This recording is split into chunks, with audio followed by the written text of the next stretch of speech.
Bom dia, galerinha. Tudo bom com vocês? Nessa aula de geografia, a gente vai dar entrada num novo assunto, tá bom? A gente vai falar sobre o relevo brasileiro, tá? Primeiro, vamos entender o que ele é. O relevo é o conjunto de formas da superfície terrestre. Como assim, professor? Formas? São os terrenos baixos ou elevados, por exemplo, as grandes montanhas, os vales, as depressões, tá? Todas elas são formas do relevo, entendeu? É essa ondulação que a gente tem na superfície, essa variação de formas, né? O relevo terrestre está exposto a frequentes modificações pelas condições naturais, como a água, o vento, o sol, a chuva, e atividades mais fortes, vamos dizer assim, como o vulcanismo, né, erupções e terremotos. Tudo isso influencia na forma do relevo e nas mudanças que ele sofre com o passar do tempo.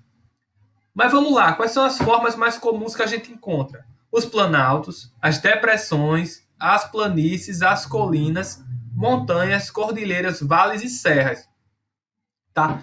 Essas são, através aqui só de olhar, a gente consegue ver algumas diferenças entre elas. Né? O vale é a parte mais baixa, em forma de V, as serras são elevações, as montanhas são elevações, mas só que mais altas que as serras, cordilheiras é o conjunto de montanhas e assim sucessivamente. Vamos falar um pouquinho das que a gente encontra no Brasil?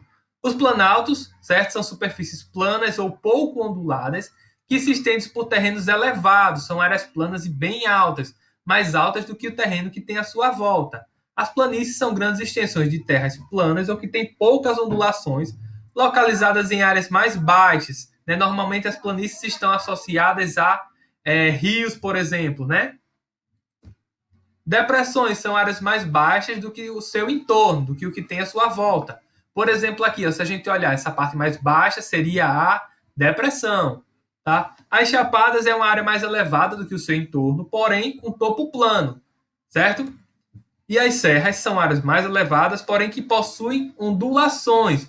Então, professor, qual seria a diferença de serra para chapada? Chapada é uma serra de topo plano, tá?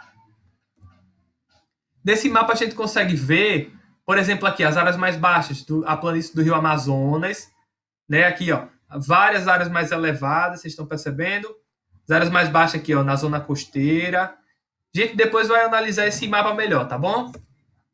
E outras formas mais comuns que a gente encontra são as dunas, vocês já devem ter visto, os vales, que são a depressão em forma de V, as ilhas, os montes, inselbergs, que são quando você anda ali mais para o interior, que você encontra só uma rocha bem grande no meio do nada. Aquilo é o que a gente chama de inselberg, é a rocha que resistiu à erosão. As falésias, que são aqueles paredões que tem na zona costeira, né, aquelas encostas bem grandes que o mar bate.